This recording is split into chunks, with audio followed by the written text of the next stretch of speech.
يعني أكلة رهيبة كتير وطيبة كتير، يعني أطيب من هيك ما عاد صفيتها. شوف شلون نحن هيك الدجاج هون، وبالنص نحن حاطين جبنة الموزاريلا والبطاطا، والطبقة التحتانية هي الدجاج. يعني أفظع من هيك أكلة ما حتلاقوا على اليوتيوب. جربوا لي هالأكلة وبتعجبكم كثير.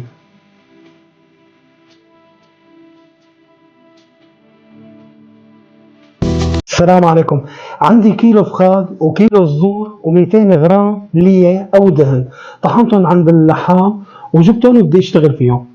عندي بصلتين وسط بشرتهم بشر وعصرت المي تبعهم، وعندي تقريبا شي 4 5 اسنان توم طحنتهم، هلا بحطهم فوق الخليط تبعي. بسم الله.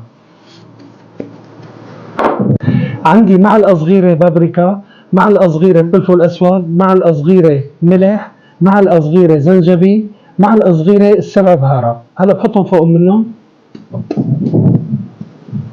هلا بدعكم مظبوط.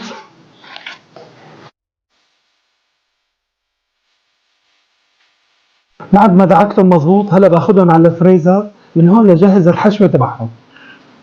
عندي نص كيلو بطاطا سلقته وهلا بدي اهرسهم، وبحط لهم معلقة فلفل ومعلقة ملح، معلقة فلفل ومعلقة ملح، بهرسهم مظبوط. بعد ما دعكتها مظبوط نعمت مظبوط، هلا بحط لها 300 غرام جبنة موزاريلا، بنزلهم فوق منها وبدعكم مظبوط. عندي هالصينية هي بقلبها، حطيت لها نايلونة، بجيب البطاطا اللي حطيت لها الموزاريلا وبملتها. هيك طريقتها.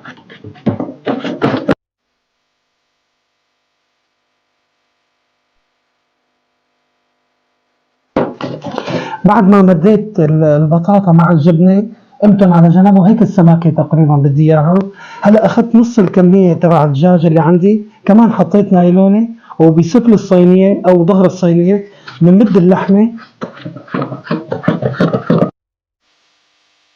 بعد ما مديت الدجاج على ظهر الصينية طبعا حطينا نايلونة، هلا بجيب صينية اقدم منها تمام دهنتها زيت انا، وبحطها هيك مشان اكسب السفل تبع صينية الدجاج.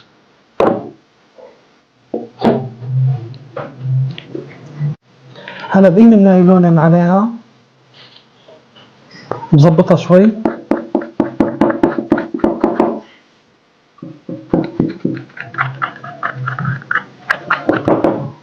هيك صار عندي السفل.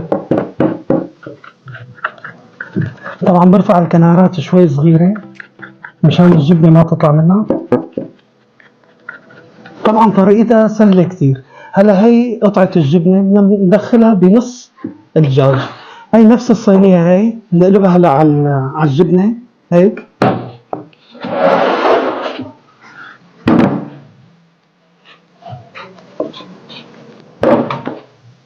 هلا صار عنا تحت طبقة الدجاج، وصار عنا طبقة الجبنة والبطاطا، بنقيم النايلونة من عليها وبنمد الوش تبعها، بنظبطه هيك شوي.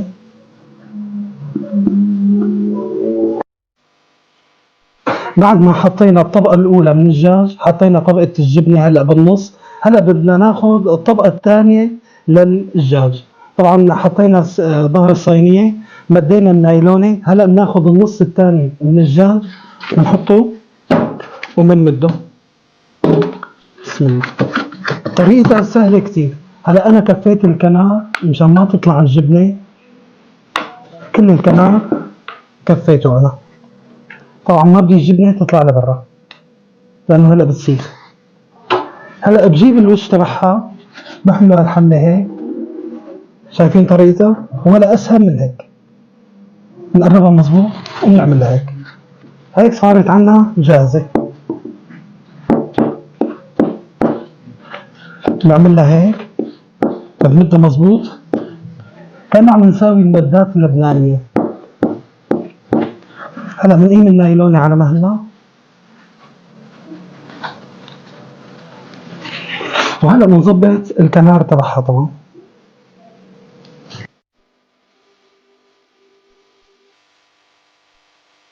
بعد ما جهزت عندي الصينية جبت السكين ودهنتها بالزيت. هلا ببلش قص فيها، ولا اسهل من هيك. بلكها بالزيت كمان قصة.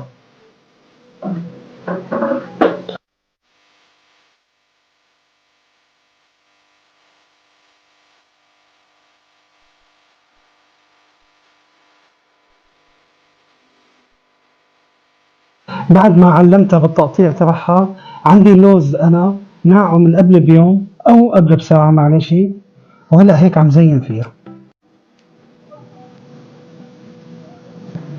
بعد ما زينتها هالزينة هي، شوف ما أحلاها طلعت ما شاء الله تبارك الله. هلا عم بدهنها بالزيت أنا، مشان بدي آخذها على حرارة تقريبا 180 من فوق و180 من تحت، تقريبا بتضل نص ساعة. لوحة فنية طالعة، والله اللي بيشوفها بيقول هي يا نمورة يا هريسة يا شي، لوحة فنية كتير كتير طالعة مرتبة ما شاء الله. طبعا على اليوتيوب ما حتلاقوها، ولا بكل السوشيال ميديا حتلاقوها.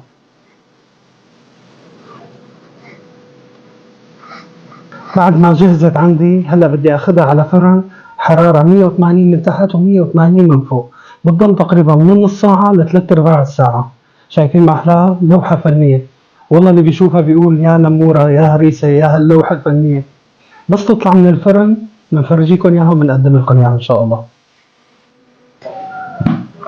ما شاء الله طلعت مرتبة مرتبة يعني، ولا احلى من هيك، والله شي خيال طالع. طلعت الجبنة هيك بس ريحتها بتجنن. هلا بس تبرد بنقطع لكم اياها وبنقدمها ان شاء الله. اكيد اللي بده يشوف هالاكله هي بده يفكرها يا نموره يا مدات لبنانيه. هي لا نموره ولا مدات. سوينا صينيه كفته بالدجاج طلعت معنا كتير كتير مرتبه، والله اطيب من هيك اكله ما حتلاقوا بصراحه. شوف شلون نحن ذيك الدجاج هون، وبالنص نحن حاطين جبنه الموزاريلا والبطاطا، والطبقه التحتانيه هي الدجاج. يعني صينيه كفته بالدجاج طيبه كتير كتير وبتعجبكم كتير كتير. وبس تجربوها ان شاء الله رح تدعوا لي على الاكله هي. طبعا هالاكله هي ما حتلاقوها على اليوتيوب ولا حتلاقوها على اي تواصل، هاي الاكله اختراعي وان شاء الله بتعجبكم. جربوها وما بتندموا. يعطيكم العافيه.